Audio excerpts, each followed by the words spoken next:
ওরা নতুন নতুন সব ইবাদত বানিয়ে বানিয়ে মানুষকে বিভ্রান্ত করছে। এই যে সাতক্ষীরা আর নলতাতে শুনলাম, আমি জেলখানায় থাকতে শুনেছিলাম যে আপনারা আল্লাহর ওলি নিয়ে এসেছেন তাহিরি সাহেবকে। কি বলে বলেন তো? যেই কয়টা কথা বলে সবই দেখবেন সব বানানো। আল্লাহর নামে জিকির করাবে করা, জিকিরের পাশাপাশি এমন এমন শব্দ জুড়ে দেয়, কেল্লা বাবা, ফতে বাবা, খাজা বাবা, এই কথা বলছে না? স্পষ্ট ভাষায় বলছি, যারা আল্লাহর নামের সাথে অন্য কোন নাম জুড়ে জিকির করে ওদের শাস্তি আল্লাহ ডবল দেবে। এখানে যেহেতু সব ধরনের মানুষ আছে, সূরা ফুরকান 19 নাম্বার পারা 4 নাম্বার পৃষ্ঠার 13 নাম্বার লাইনের 68 নাম্বার আয়াতের প্রথম অংশে আছে, ওয়াল্লাযীনা লা ইয়াদউনা মা'আল্লাহি ইলাহান আখার। রহমানের বান্দা যারা, তাদের 12টা গুণ হবে দুনিয়ায়, তার ভেতরে এই গুণটা থাকবে যে তারা আল্লাহর সাথে অন্য কাউকে আর ডাকবে না। তাহলে তাহেরি ভাই যা করছে, আল্লাহর সাথে যেহেতু অন্য নামগুলো জুড়ে জুড়ে জিকির করে, এটা কোরআনের বিরুদ্ধে। কিয়ামতে তার শাস্তি আল্লাহ বলেন আমি ডবল দেব। বলেন নাউজুবিল্লাহ। সুতরাং আজকে আপনি দলিল দিক, এখানে আলেম তো আছে, আমি তো দলিল দিলাম, মানে দলিল খণ্ডন করুক।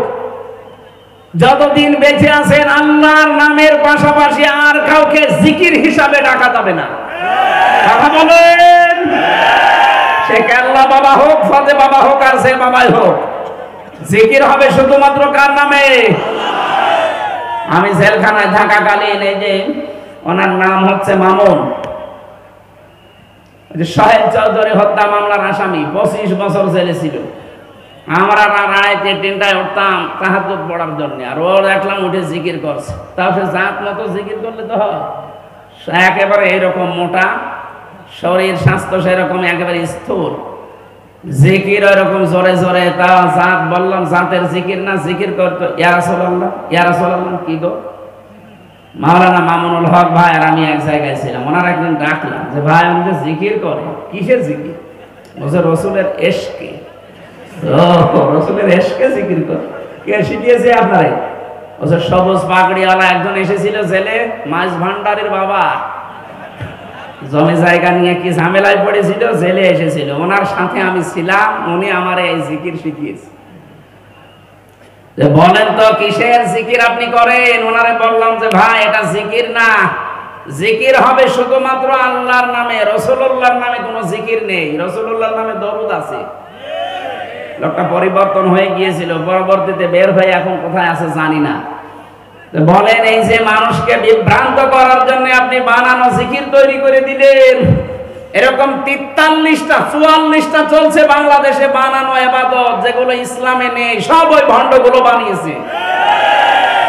আমরা যেহেতু সাতক্ষীরা, যশোর, কুষ্টিয়া, খুলনা এই বিভাগের মানুষ, সিদ্ধান্ত দিয়ে যাবেন আজকে যে আল্লাহর সাথে অন্য কাউকে আমি ডাকবো না। বলেন বলেন। আলিল্লাহিল আসমাউল হুসনা ফাদউহু বিহা ওয়া দারুল্লাযিনা ইলহাদুনা ফি আসমাই।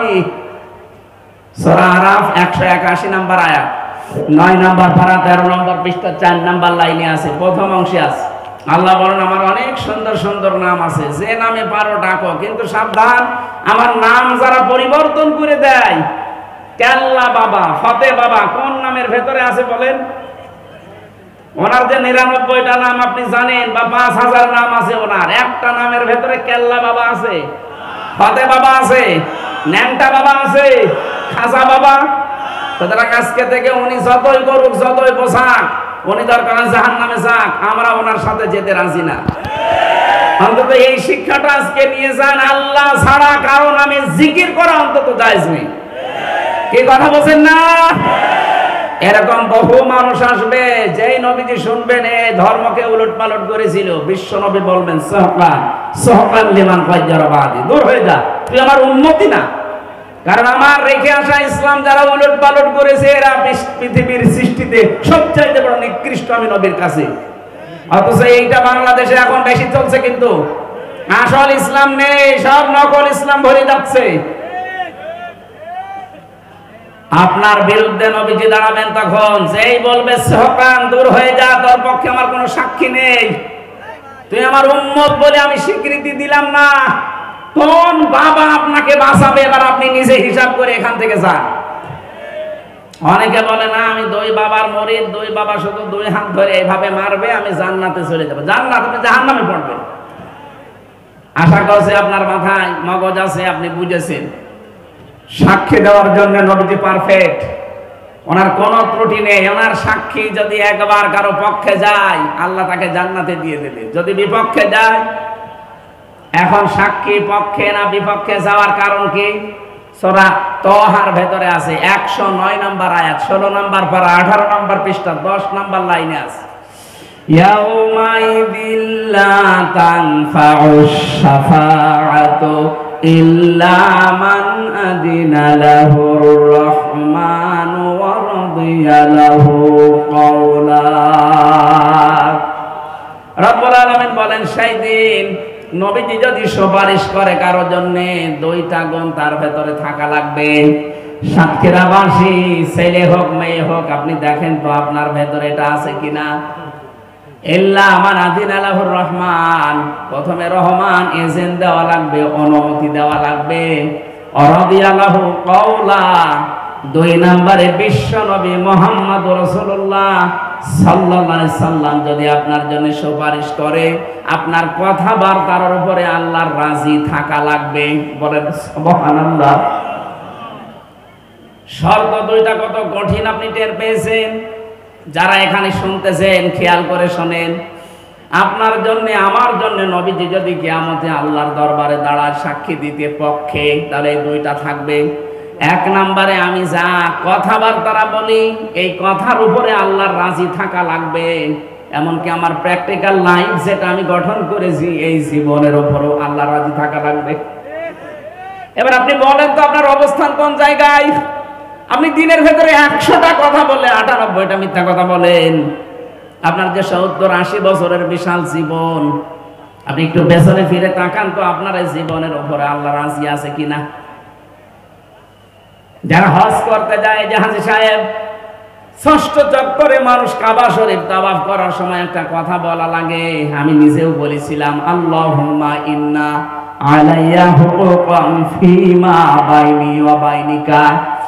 কাবা শরীফ সামনে নিয়ে বলা হচ্ছে, রব্বুল আলামিন, আমি তোমার গোলাম, তুমি আমার মালিক।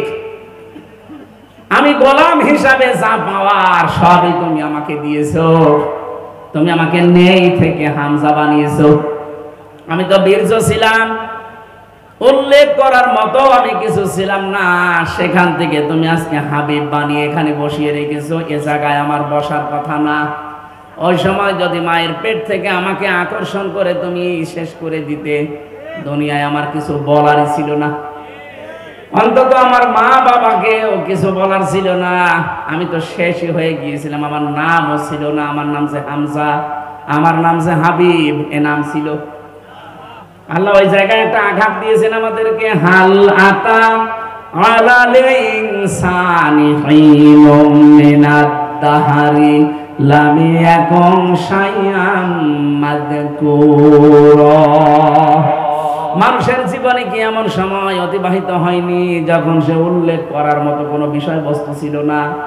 আমি আল্লাহ নিজে ওকে বীর্য থেকে আস্তে আস্তে 40 দিন এভাবে পাল্টাতে থাকলাম। এরপরে 6 মাসের পরে ওর খোদার উদ্রেক দেখা দিল। মায়ের মাসিক অসুখ বন্ধ করে দিয়ে নাভির সাথে নাভির তার জুড়ে আমি খাবার খাওয়ালাম। তারপরও মুখ দিয়ে ওই নাপাক রক্তটা আমি দেইনি। আমি এই কারণে দিলাম না যেন দুনিয়ায় যে কোনো হারাম জিনিস, নাপাক জিনিস মুখে না নেয়। মায়ের পেটে আল্লাহ মুখটা পবিত্র করে রেখে দিলেন। অথচ এখানে কত নাফরমান আমরা আছি, এই মুখ দিয়ে যত হারাম খাবার ঢোকাই। কথা বলেন না কেন? পায়খানা যেরকম হারাম, এ মুখ দিয়ে ঢোকানো। ঠিক আপনি ঘুষের টাকা, সুদের টাকা, মানুষকে ফাঁকি দিয়ে ওই টাকা নিয়ে এসে ইলিশ মাছ খাওয়া, ওই রকম হারাম। কথা বলেন না কেন? বহু মা বোনেরা এসেছেন, আমি 1 মিনিট একটা কথা বলছি। সম্মানিতা মা বোন যারা এসেছেন, আপনি আজকে থেকেই শক্ত হবেন। আপনার স্বামী যদি বাম হাতের ইনকাম না থামায়, যদি অবৈধ ইনকাম না থামাতে চায় আপনি শক্ত হবেন, আজকে থেকেই বলবেন না তুমি অবৈধ ইনকাম করে নিয়ে আসবে, আর ওইটা দিয়ে আমি মাছ গোশত কিনে তৃপ্তি সহকারে 2 জন খেয়ে সন্তান পেটে নেব। 10 মাস 10 দিন এত কষ্ট করে আমি পেটে বহন করব, অত জন্মগত ভাবে হারামখোর হবে। এক কথা বলেন, এরকম হারামখোর সন্তান দুনিয়ায় আসছে না এখন? মেয়েরা এই জন্য আপনি শক্ত হবেন, স্বামীকে বলবেন না এই সন্তানটা দুনিয়ায় জন্ম দিতে আমার 57 ইউনিট কষ্ট সহ্য করা লাগে, অথচ একটা পুরুষ মানুষ সর্বোচ্চ 45 ইউনিট কষ্ট পেলে মরে যায়। এরপরে আর কষ্ট সহ্য করার মতো শরীর এ পৃথিবীতে পুরুষের নেই, অথচ আমার মা আমার এই মুখটা দুনিয়ায় দেখাতে গিয়ে 57 ইউনিট কষ্ট সহ্য করেছে। এত বড় বিশাল কষ্ট সহ্য করে তার মুখ আমি দুনিয়াকে দেখাবো, এরকম একটা জন্মগত ভাবে হারাম জিনিস আমি পেটে রাখতে চাই না। যদি এরকম হারাম ইনকাম বন্ধ না করো, তোমার সংসারে আমার থাকা হবে না, আমার বাদ দিয়ে দাও, আমি অন্য জায়গায় সংসার করব। আমি শক্ত হন, দেখেন প্রতিটি স্বামী বাধ্য ভালো হতে, হয়তো সবাই না হলে 100 জনের প্রায় 80 জন পুরুষ মানুষ ভালো হয়ে যাবে, কারণ ওই শক্তি আল্লাহ আপনার ভেতরে দিয়েছেন, আমি জানি। কথা বলছেন আমার, তেল তেল করে তুমি আমাকে এ পর্যন্ত বানালে, আমি দুনিয়াতে আসার আগে তুমি আমার খাবারটা গরম করে মায়ের বুকের উপরে রেডি করে রাখলে। ওয়ালাকাদ কাররামনা বানি আদম, আল্লাহ পাক বলেন পৃথিবীতে যত সৃষ্টি আমার আছে সবচাইতে সম্মানিত সৃষ্টির নাম মানুষ। নাম কি বলেন তো? এখানে আল্লাহ কি জানিয়েছেন যে আমি মুসলমান বা ইমানদারের সম্মান সবচাইতে বেশি দিয়েছি? তিনি বলেছেন মানুষের সম্মান বেশি দিয়েছি। সে যে ধর্মের অনুসারী হোক কোনো অসুবিধা নেই, কিন্তু মানুষ হয়ে মানুষের সম্মান নিয়ে সিনেমিনি খেলা করার অধিকার আপনাকে কে দিয়েছে বলেন? অথচ এই দেশে আমরা দেখতে পেলাম সবচাইতে বেশি মানুষের সম্মান নিয়ে খেলা করা হয়েছে। আগামীতে কেউ যেন মানুষের সম্মান নিয়ে খেলা করতে না পারে। এটাতে কত বড় দামি জিনিস আল্লাহর কাছে। বিশ্ব নবী মসজিদে নববীতে বসে আছেন, হঠাৎ একটা লাশ সামনে দিয়ে যাচ্ছিল, নবীজি দাঁড়িয়ে গেলেন। সাহাবীরা বলে হুজুর এটা ইহুদির লাশ, কেন দাঁড়ালেন? বিশ্ব নবী বলেন সাহাবীরা ইহুদি তাতে কি হয়েছে, এটা তো মানুষ, আদম সন্তান। এত সম্মান যাদের আল্লাহ দিয়েছেন আমরা সচক্ষে দেখতে পেয়েছি, সে মানুষের কোনো দামই এই দেশে ছিল না। কুকুর শ্রীগালের মতো আচরণ করা হতো। কথা বলেন ঠিক কিনা? মানুষের সম্মান দেওয়া লাগবে। ধর্ম যে ধর্ম মেনে চলে চলুক, ওর এখতিয়ার এটা। যেহেতু ধর্মে কোনো বাড়াবাড়ি নেই, জবরদস্তি নেই, লা ইকরাহা ফিদ্দিন। এদেশে যে ধর্ম অনুসরণ করে করুক, কিন্তু বান্দা কার? আল্লাহ পাক বলেন তোমাকে আমি মানুষ বানিয়েছি, শুধু না সম্মান দিয়েছি পৃথিবীতে যত সৃষ্টি আছে সবার উপরে।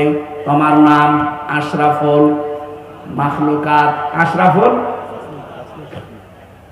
আমার ভাইরা, আমি যে কথা বোঝাচ্ছিলাম, নেই থেকে শুরু করে আল্লাহ যে আমাকে পর্যন্ত আনলেন, এটা কাবার সামনে নিয়ে ষষ্ঠ চক্করে বলা হয় আল্লাহকে, রব্বুল আলামিন তুমি তো আমাকে নেই থেকে হামজা বানালে, যা দরকার সবই দিলে, কিন্তু তুমি আমার মালিক, তোমাকে দেওয়ার মতো তো আমার কিছুই নেই। আমি আজ পর্যন্ত তোমাকে কিছুই দিতে পারিনি। তবে কাবার সামনে নিয়ে আমার একটা পুঁজি আমার আছে। আল্লাহ পুঁজি হচ্ছে তুমি আমার নিজ গুণে মাফ করে দাও। এজন্য কিয়ামতের দিন আল্লাহ যদি কাউকে মাফ করতে চায়, বাংলার মুসলমানেরা এটা ভালো করে শোনেন, আল্লাহ যদি মনে করেন আমি হাবিবকে মাফ করে দেব কিয়ামতে, কোটি কোটি মানুষের সামনে থেকে আস্তে করে আড়াল করে নেবেন, কুদরতের চাদর দিয়ে তিনি ঘিরে ফেলবেন চারিদিকে। আল্লাহ নিজে ওনার সামনে দাঁড়িয়ে বলবে হাবিব এই কাজগুলো করেছিলি। যেহেতু উনি জানবে যে সব আল্লাহর নখদর্পণে আছে, আলিমুম বিদাতিস সুদূর, আমার আল্লাহ উনি মনের খবরও জানে। মাথাটা নিচু করে, তাফসীরে এভাবে লেখা আছে যে মাথাটা আস্তে করে নিচু করে চোখের পানি ফেলে অসহায়ের মতো বলবে আল্লাহ আমার কিছুই করার নেই, আমারে মাফ করে দাও। সঙ্গে সঙ্গে আল্লাহ বলেন আমার কুদরতের জোয়ার আসবে, আমার সাগরে জোয়ার আসবে কুদরতের, আমার রহমতের জরিয়ার ভেতরে জোশ পয়দা হবে। ওর শুধু মুখের দিকে কাকতি মিনতির দিকে তাকিয়ে আমি বলবো যা গোপনে করে মাফ করে দিলাম, কাউকে বলবি না, আস্তে করে তুই আমার বানানো জান্নাতে চলে যা। এরকম একটা জীবন আমাদের সবাইকে যেন আল্লাহ দান করেন, গোপনে বলেন আমিন। قل يا عبادي الذين أسرفوا على أنفسهم لا تقنطوا من رحمة الله إن الله يغفر الذنوب جميعا إنه هو الغفور الرحيم।